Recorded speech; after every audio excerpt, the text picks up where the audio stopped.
people had been hit. I asked where the other two were. They were at another hospital. So I said, well, let's go over there after we found out what had happened at Sean's hospital. They had already been told he had died, but they didn't give any details. I went over to the other hospital, and they wouldn't let Ebony or Trent's mother up to see them. In fact, they said they were in custody. I said, they were in custody for what? They said that a policeman had been assaulted. And I kept saying to Ebony and Trent's mama, as I said to Nicole, I said, are you sure there was no guns, no drugs, nothing in the car? They said, we're sure. I said, how do you know? Y'all wasn't with them. They said, because they're not like that. I said, well, I'm going on y'all's word because I don't believe you have the right to shoot anybody, even if they had. From that day to this day, this family, these three families, have had to endure and have had to abide through the most, in my judgment, scandalous generation of victims that I've seen in my lifetime. Institutionalized racism. It is clear that there was an attempt to make sure from day one. If I want to go back into the beginning, I was there in the beginning. I was with Everett, the first one to see Joe, and the first one to see Trent. I was there and heard what they said. When the police came in while Trent still had bullets in his body, what they won't tell you, when they talk about his story change, they interviewed him when he was still under medication in pain, where anybody might say anything sedated, being questioned by police without an attorney. I need the community to understand it right there. So when I said, well, wait a minute, they shouldn't be questioning them without an attorney. But then on the other hand, I said, if I get an attorney, they're going to say I'm putting attorneys in the case. See, they give you catch-22. If I help with an attorney, I'm putting my attorneys in. If I don't help, they ain't got no rights. Then later, I tell them to change the story. Change what story? Now, the judge sits yesterday on the stand. Some of us questioned the state judge in the first place. Let's not forget that everybody said they wouldn't be indicted because y'all hit the streets and did it with dignity and shook the world on this case. They knew they had the charge. Then after that, they tried to do the Diallo move it out of state. Greg Meeks and the elected officials stood with us. They couldn't do that. So then they waived the jury trial.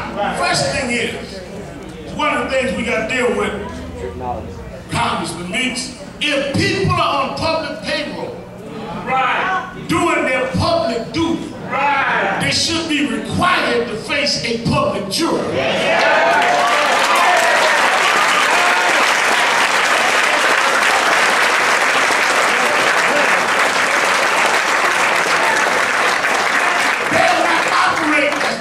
Citizens. They're saying they want the right to deal with the public but not be judged by the public. Let's make it clear, it was a judge, former elected official, and I'm checking out right now when he was in office, did he get money from police? We're going to check out.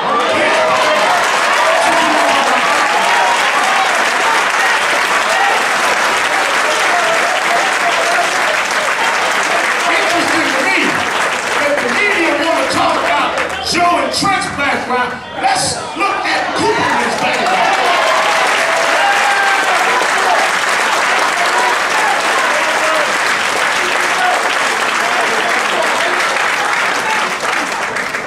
They want to know how much I tried to help Nicole pay her bills. Well, let's also look and ask how much did the Detective Endowment Association pay these lawyers and taking this case.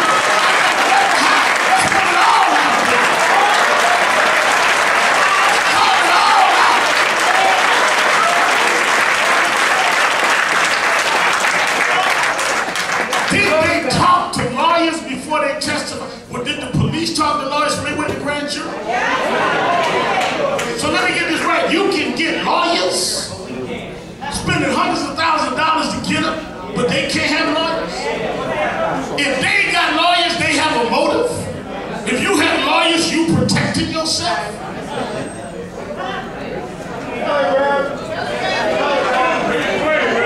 insult of this judge's statement is what's going to come back to haunt them as we deal with a federal inquiry here. The insult. Let me break down the judge's statement. First he said that the spot they were at was a criminal spot. But then why was it open?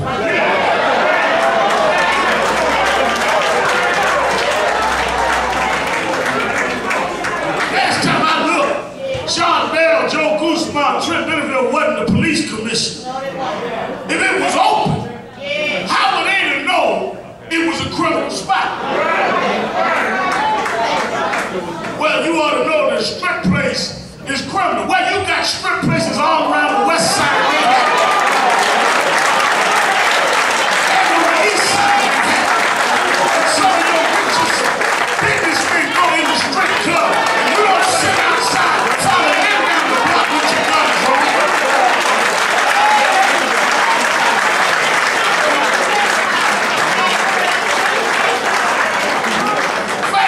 We get ready to do a whole season. This will be one night. I'm going to take y'all for a strip club tour of the rich side of Manhattan.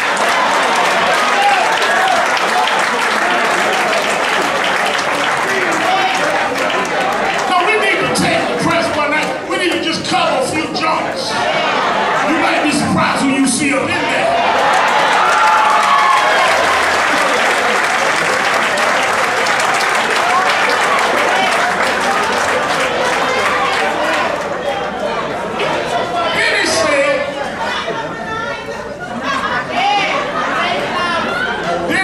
Something dangerous. He said that he looked at the criminal background and demeanor. What the judge now? Now, many of you have been involved in civil rights. That's a lot of you out there.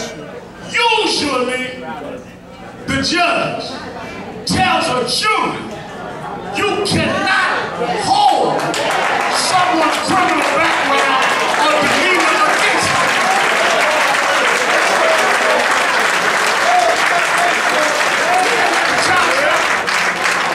That's how they charge a jury. So the judge admitted, since he was judge and jury, that he had a biased decision because he considered things. First of all, what is a legal demeanor?